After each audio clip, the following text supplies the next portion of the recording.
Alors, il y a un point qui m'a interpellé au niveau du journal municipal Perpignan, ma ville. L'expression libre de l'opposition, je lis 2 ans plus tard, rien de neuf dans la capitale catalane et pour cause. Et concernant la culture, ce qui est quand même extravagant, je lis la chose suivante, la nouveauté se résume à des cubes disposés aux 4 coins de la ville. Alors je voudrais revenir sur cet édito extravagant de l'opposition.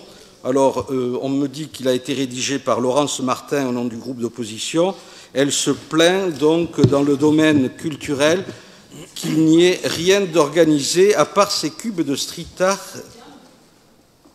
C'est pas vous? Ah bon, je sais pas. Un de vos collègues m'a dit que c'était vous. Alors, donc je prends acte. Sur le fond, ce texte du groupe de l'opposition exprime pour le moins la méconnaissance et relève tout autant de la mauvaise foi que du procès politique, bien malvenu pour ce qui concerne la culture. En quelques mots, depuis l'arrivée de la nouvelle municipalité, malgré le contexte sanitaire compliqué, pendant près de 2 ans, nous avons vu donc la création de l'Art prend l'air, on vient d'en parler, valorisant la culture urbaine, dans l'espace public. En février 2021, la municipalité avait donc souhaité valoriser la culture urbaine et permettre l'expression artistique contemporaine dans l'espace public avec la création d'œuvres in situ au plus près des riverains et des passants. La 2e édition de l'Art prend l'air s'est déroulée dans les différents quartiers de la ville entre février et mai 2022. 15 street artistes ont été sélectionnés par un jury pour réaliser leurs œuvres. En 2022, l'appel à projet a été étendu à toute l'Occitanie.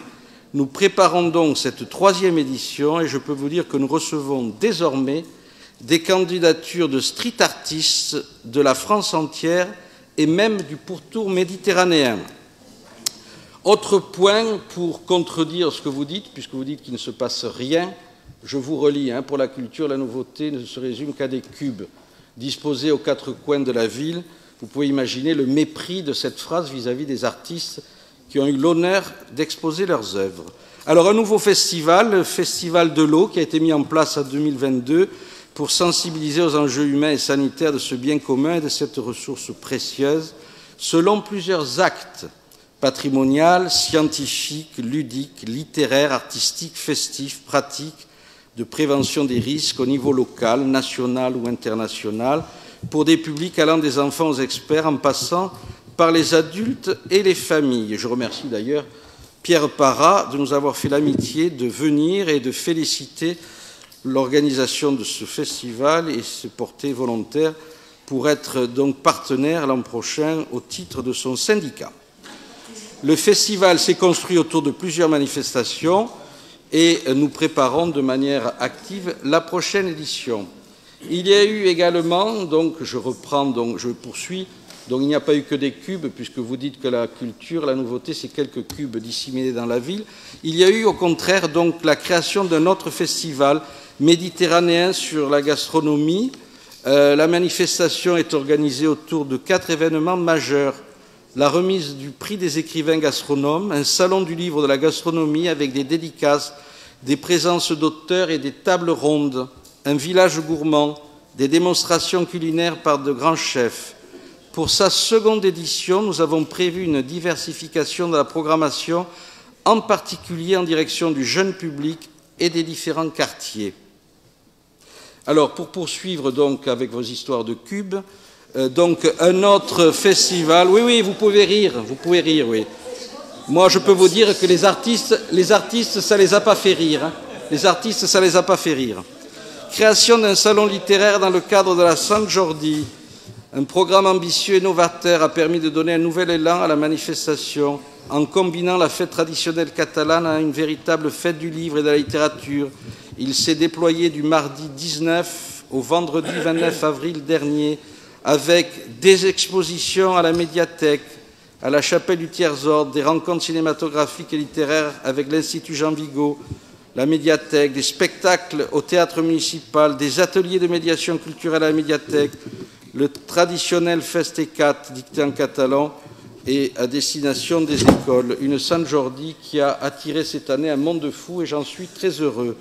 Nous soutenons la création d'un nouveau festival. Je rappelle nouveau parce que vous dites rien de nouveau. Donc encore un nouveau festival. La création du festival Guitarra dell'Arte qui sera présenté cet été à l'Hôtel Pams. Une programmation originale et ambitieuse a été conçue pour mettre en avant le flamenco et la rumba durant tout le mois de juillet avec Guy Bertrand qui est une personnalité incontournable de la culture gitane et que nous apprécions et nous le remercions d'installer ce nouveau festival à l'Hôtel Pams. Je voudrais également vous parler du travail remarquable du comité scientifique de la création de la nouvelle école des Beaux-Arts. L'option qui a été retenue est celle d'une école municipale des Beaux-Arts qui est dans sa première phase. Elle sera orientée uniquement vers les pratiques amateurs, puis lors d'une seconde phase, en concomitance avec les pratiques amateurs, une classe préparatoire au concours d'entrée pour les écoles supérieures d'art mise en place. Le comité de pilotage, constitué d'anciens professeurs de l'école des Beaux-Arts, heureux de cette initiative, école des Beaux-Arts qui avait fermé évidemment par l'ancienne municipalité en 2016, d'anciens élèves et d'artistes travaillent d'arrache-pied pour cette première phase. Ils ne font pas de bruit, ils se réunissent toutes les semaines et je peux vous dire que leur travail sera apprécié par les Perpignanais qui ont entendu parler de l'ouverture de cette école. Nous souhaitons qu'elle soit une école en cœur de ville pour aller dans les quartiers au plus proche de la population, par exemple dans des lieux existants, dans les mairies de quartier, dans les maisons de quartier. Le 28 juin prochain, vous êtes toutes et tous invités par le maire pour l'inauguration d'un nouveau lieu de culture et du spectacle vivant, la magnifique église des Grands Carmes dont la rénovation a été enfin décidée par notre majorité.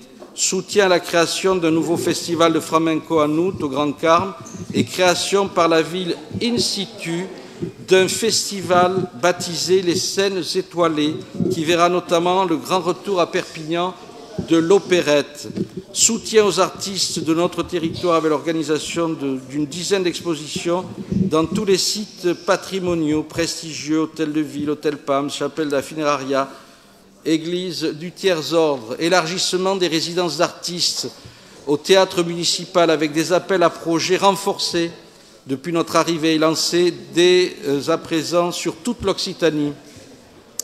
Un comité consultatif de la culture a été créé et mis en place dans lequel siègent messieurs Antoniazzi et Guizard. Il s'est d'ailleurs réuni pas plus tard qu'avant-hier en présence de monsieur Guizard qui a pu être témoin pendant près de 3 heures des travaux que nous avons donc présentés et notamment de notre bilan de 2 ans d'activité par les services culturels à qui je rends hommage et qui ont peu apprécié de lire qu'il ne se passait rien au niveau culturel dans notre ville. Pour la vérité des faits et donc pour éviter les polémiques politiciennes stériles, je tenais à faire cette petite mise au point sur les nouvelles actions de la politique culturelle municipale que Louis Alliot nous a fait l'honneur de pouvoir conduire avec des personnels éminents, compétents et passionnés par leur mission au service de l'intérêt général et qui n'aiment pas se laisser piétiner de manière aussi injuste. Bien d'autres chantiers nous attendent, comme la création d'une nouvelle médiathèque au Vernet, pour lequel le jury désignera l'architecte lauréat le 12 juillet prochain. Nous avons eu, pour votre information, 37 candidatures qui est venue de la France entière. L'ambition de Louis Alliot est d'offrir à Perpignan un pôle muséal regroupant nos 3 musées de France et un espace dédié à l'art contemporain. Et pour ce faire, un nouveau conservateur prendra ses fonctions dès le 1er juillet afin de bâtir le projet scientifique et culturel de ce nouveau établissement muséal. Je vois M. Nougared hilar et il ferait mieux d'écouter ce que je dis au lieu de piétiner la culture. En conclusion, nous oublions l'aspect mineur et minable de votre texte qui est injuste pour tout le monde, pour les artistes, pour le personnel et les élus, au regard de l'action majeure que nous conduisons au niveau de la culture. Je tenais à vous dire que nous ne nous laissons pas impressionner par vos petites phrases mesquines et chaque semaine, les Perpignanais découvrent et participent aux nouveautés culturelles que nous mettons en place. Ils nous en félicitent. Le maire me montre régulièrement les lettres de félicitations qu'il reçoit des Perpignanais et j'en suis très heureux. Je formule donc le vœu de vous voir plus présent lors des manifestations culturelles organisées par la ville. Vous y serez les bienvenus. Je voudrais terminer mon propos par un petit mot que j'affectionne de Philippe Bouvard. On a toujours la possibilité de se défendre contre la haine, la médisance et la jalousie. On ne peut rien contre les bons sentiments, ils paralysent les forces vives, comme la glu colle les pattes des mouches trop aventureuses. Je vous remercie.